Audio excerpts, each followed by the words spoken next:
Hey, I want to go over something regarding the M2 money supply yearly growth versus inflation in regards to lag effects and why I believe we're going to see deflation year over year within the next year and not just month over month like we just got. And it's based off of this. Let's look at the post World War II era, or I guess we could look at this one where we had the first spike. If you look at the black line, that one represents the M2 growth rate year over year, and the red line is the inflation rate year over year. So you can see here it says down here, in July to December 1943, let's go with the last number, right? The last month, so that it's not confusing. December 1943, the M2 growth rate got up to 18%. And you can see the inflation rate was falling throughout this period, right? Uh, this was in December 1943. Even 2 years later, in December 1945, the inflation rate was still sub 2%, even though the M2 growth rate had gone up by 18%. But then after December 1943, the inflation rate by, let's say, June 1947 got up to 18%. So in this example, the lag effect was about 3.5 years. December 1943 and the M2 growth rate year over year exceeding 8 or getting up to 18% for the inflation rate to also get up to around 18% in June 1947. So 3.5 years of a lag effect right there. Let's look at some of these other spikes that we have seen throughout, for example, the Great Inflation. Here's one example where the M2 growth rate in June 1972 got up to 12.4% and the inflation rate was 3.2%. And the inflation rate stayed low for a while, even here 6 months later. Then it started creeping up, right? And then again, this M2 growth peak here was in December 1971. In December 1974, 3 years later, the inflation rate peaks at close to 12%. So that's the lag effects from this increase right here in the money supply. Just like this inflation spike right there was from the increase in the M2 growth rate right over here. Then let's look at the next example where the M2 growth rate was 13.17% year over year and the inflation rate was going down here and then it was hovering down here. It was still very high, but didn't spike yet. So this M2 growth rate uh, got up to 13.70% in June 1976, right? How long did it take for the inflation rate to get up to a high level again? Around 4 years in this example. The inflation rate got up to 14.4% after the M2 money supply had been expanding here. I guess it got a double peak here though, June 1977 as well.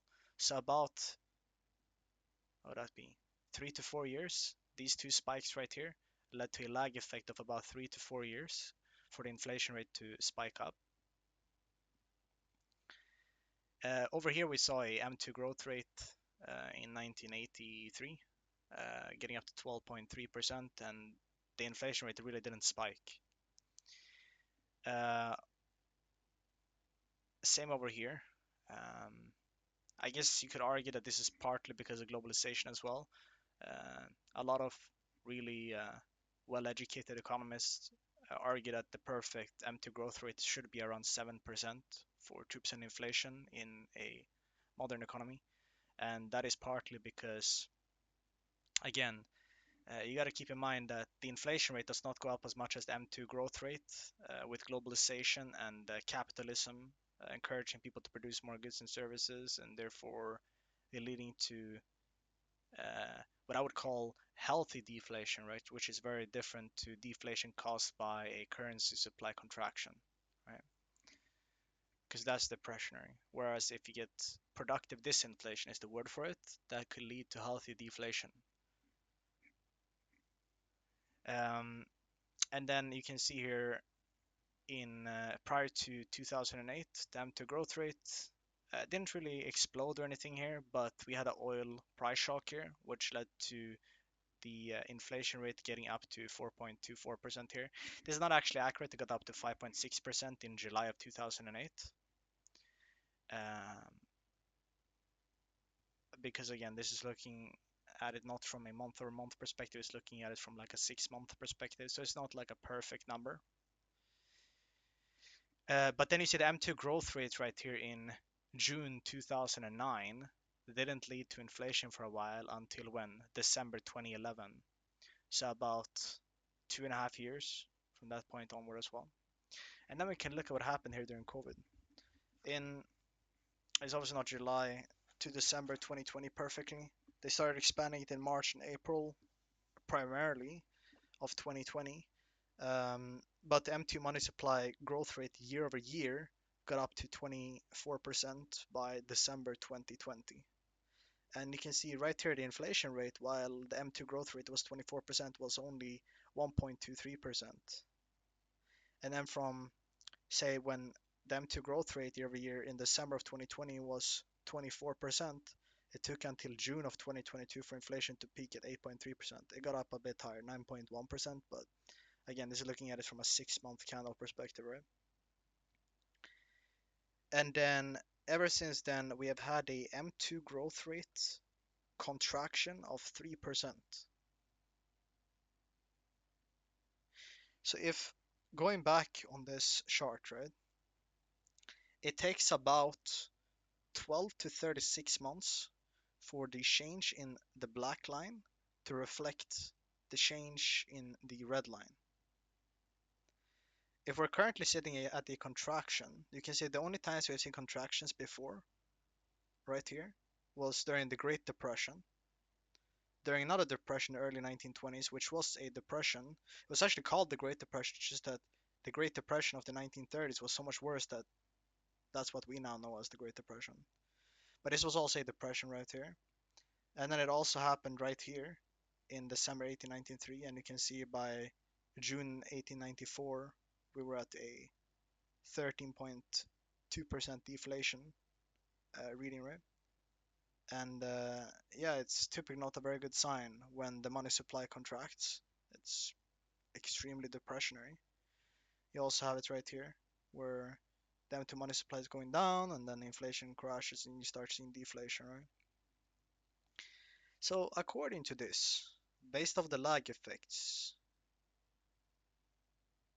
and again, this is not coming out and saying this now because we saw this. Again, I was making videos about this back in late last year, where I was talking about, let's see, where is it?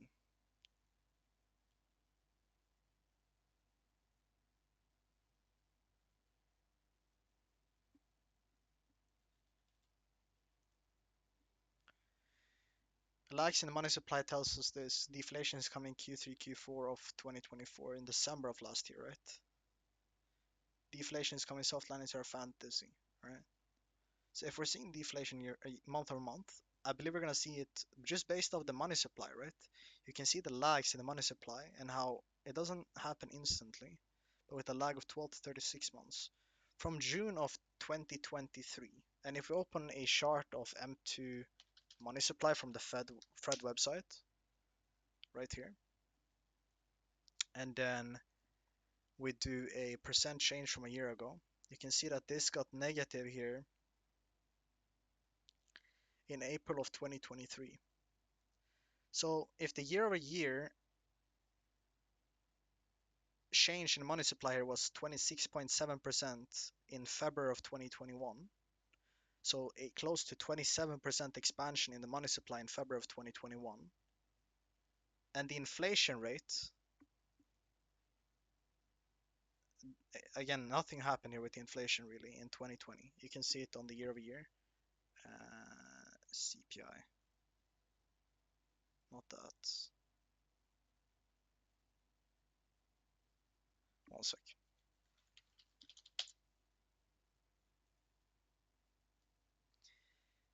The CPI year over year, if you look at it here, throughout by February of 2021, the inflation rate was only 1.7%, even though in February of 2021, the money supply expansion was 27% year over year. So a 27% expansion of the money supply, yet you only have a 1.7% inflation rate. It's because the lag effects kicked in here, yeah? And by June of 2022, about a year and a half later, you felt all of that inflation from You felt the consequences from this spike. So if we use the same logic here, April of 2023 is when this bottomed, and it hovered around here throughout last year. You can't be biased, this is just a chart, and this is just what the logic and history would tell us. What would that imply? Well, you should not be surprised by the month-over-month deflation, and we're most likely going to get a lot more deflation. Because this contraction right here is depressionary. It is not my opinion. You can clearly see what happens when the lag effects kick in. From February of 2021, the money supply expansion 27% year over year, inflation rate 1.7%. In June of 2022, it's 9.1%.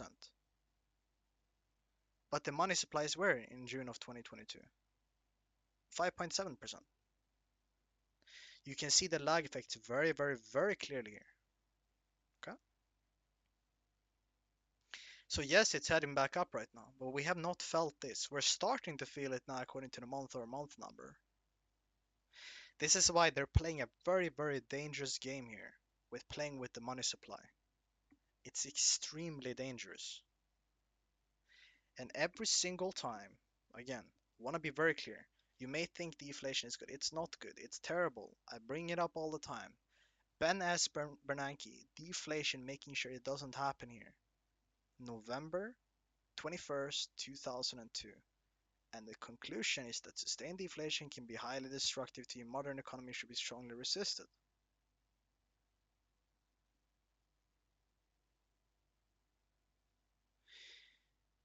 You just don't want this. But just like we brought up right here, with the expansion of the money supply, I guess if we look at this chart, we get it more precisely to the month instead of a 6-month update. You can expand the money supply, and people were denying that there was going to be inflation at this point. If you didn't understand the lag effects, people were like, what inflation? You can expand the money supply an infinite amount and there's no consequences. Right, but then we know what happened. So what happens when these lag effects kick in? Why is the unemployment rate rising? Why do we have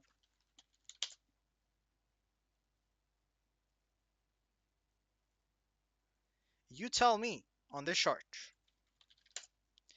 when the employed usually work full-time numbers go negative and it does not lead to a gray bar. It's not a thing. When you get negative year-over-year growth in the full-time jobs, there's a recession, a gray bar. Same thing right here. There's 12 recessions here since 1948. Every single time the unemployment rate goes 0.5% above the cycle low, you get a recession. We're 0.7% above it right now. We're seeing deflation and job losses. So why would there not be a gray bar right here? Why would we not see deflation? I'm not a conspiracy theorist. I'm just looking at the money supply. Well, if from this peak here, but again, it's not just about the absolute peak. They were expanding the money supply the whole time here. It took about how long? They were expanding it really hard here in March and April of 2020 and May of 2020. The inflation rate was in the gutter right down here. They were expanding money supply because the lag effects had not kicked in. Just like the inflation rate had been in the gutter right here. And we're not seeing deflation, people were saying, right? Well, now we are.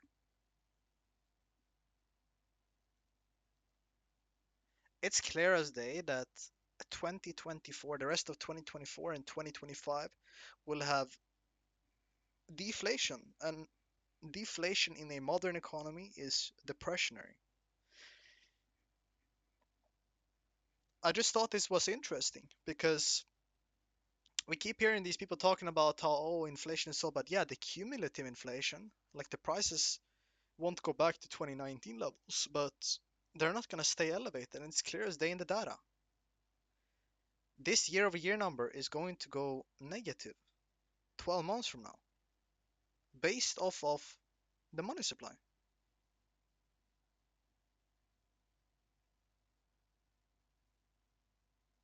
Again, if the money supply expanding here, exploding, this explosion right here took over 2 years to materialize in the inflation rate year over year. Then we should expect the deflation from this contraction in the currency supply to materialize about 2.5 years out from this point, which would be when?